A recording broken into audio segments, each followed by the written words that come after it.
দেখুন, আমি একটা চার্ট বানিয়েছি। এই জর্জ সোরস যে একজন আমেরিকানবাসী, সে একটা ফাউন্ডেশন চালায় ওসিসিআরপি, সেখান থেকে রাহুল গান্ধী টাকা পায়।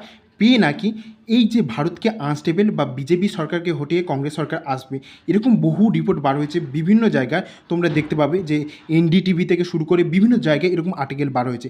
আসলে মূল ফান্ডাটা কী চলে একটু জেনে নিই। যদিও আমি বিজেপির ডেটা বেসিসে বলছি, এই ব্যক্তিটার নাম জর্জ সোরস। এই বিভিন্ন দেশের সরকার ফেলে দিতে পারে বলে এমনই এর নামে দুষ্প্রচার চলে।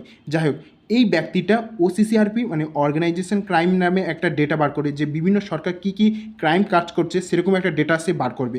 তো রাহুলের সঙ্গে কীভাবে যুক্ত আছে সেটার একটা বিজেপি লিস্ট বার করছে। দেখুন, ইনি ভারতে কী করে, মানে কোটি কোটি টাকা এই ভারতে ইনভেস্ট করে যে এই ভারতকে শুধরানোর জন্য।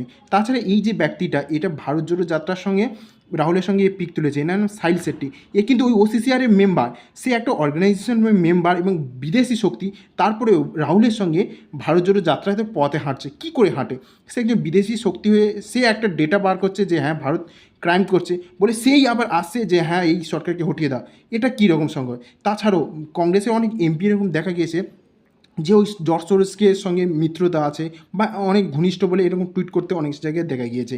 আসলে এই সব শক্তিগুলো কীরকম কাজ করে, এরা প্রথমে একটা ডেটা বার করবে যে এই সরকার এরকম ক্রাইম করছে, এই সরকার এরকম মানে যেসব শিল্পপতি আছে তাদেরকে এইসব সুযোগ সুবিধা দিচ্ছে বলে একটা রিপোর্ট বার করবে, বলে সরকারের মানে যে বিরুদ্ধে একটা মনোভাব তৈরি করবে জনগণের মধ্যে।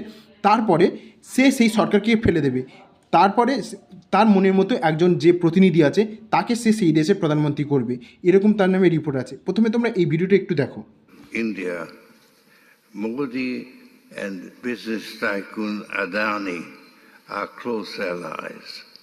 Their fate is intertwined.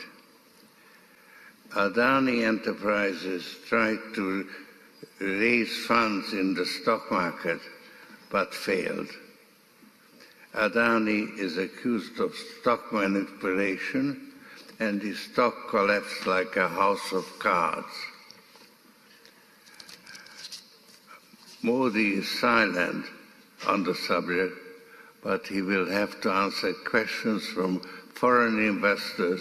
মানে কিরম ভিডিওটা দেখতে পেলে তো? প্রথমে ওরা আদানিকে টার্গেট করছে যে আদানি ক্রাইম করছে অথচ মোদী সরকার কিছু করছে না বলে, একটা মানে শিল্পপতিকে টার্গেট করছে। কোনো দেশের শিল্পপতি যদি বেশি না বৃদ্ধি করে সেই দেশ কখনো ডেভেলপ হতে পারে না। তো ওরা প্রথমে এই শিল্পপতিকে টার্গেট করলো, করে ভারতকে কী করে পিছিয়ে দেওয়া সেটার চেষ্টা এরা প্রথমে করে। তো রাহুলকে বারবার অনেক সময় দেখেছে যে আদানি আদানি আদানি করে চিৎকার করতে। প্রথম এই সোরস এই একটা ডেটা বার করবে এই আমেরিকা থেকে, তারপরে সেই আদানি আদানি করে চিৎকার করবে। আর এই আমেরিকা যে আরও কী কী করেছে, প্রথমে তো এরা হাসিনা সরকারকে ফেলে দিয়েছে ওখানে তো এখন কী অবস্থা সে তো তোমরা দেখতেই পাচ্ছ। তারপরে পাকিস্তানের যে একটা নওয়াজ আছে তার আগে ইমরান ছিল, ইমরানকেও ফেলে দিয়েছে। ইমরান যখন মানে আমেরিকার মিত্র ছিল না তখন ফেলে দিয়েছে। ওরা এখন টার্গেট করেছিল মোদিকে, যদিও মোদি সব কিছু কাটিয়ে এখন যে ভুল যে কাজটা করছে ওরা সেটা সবার সামনে জনগণকে তুলে দিচ্ছে। তো যদিও আমি আবারও বলছি এগুলো সব কিছু বিজেপির ডেটা অনুযায়ী আমি বলছি যে ভারতে এরকম হয়তো কাজ করতেও পারে আমেরিকা। এবার মনে হতে পারে তাহলে আমেরিকা কী বলছে? আমেরিকা বলছে না, আমরা অনেক জায়গায় ফান্ড দিই, কিন্তু এই ওসিসিআর যে এরকম কাজ করে আমরা সেটা জানতাম না। কিন্তু এর ফলে কী হয়েছে জানো? এই আদানি কেনিয়াতে একটা প্রজেক্ট পেয়েছিল, বিরাট বড় প্রজেক্ট, যেটা থেকে ভারতের অনেক আর্থিক সম্পদ মানে উন্নত হতো। সেই প্রজেক্টটা আদানি থেকে সরে গেছে। তাছাড়াও আদানির যে শেয়ার ছিল সেটা প্রচুর পরিমাণে ডিক্লাইন ঘটেছে আমাদের ইন্ডিয়াতে।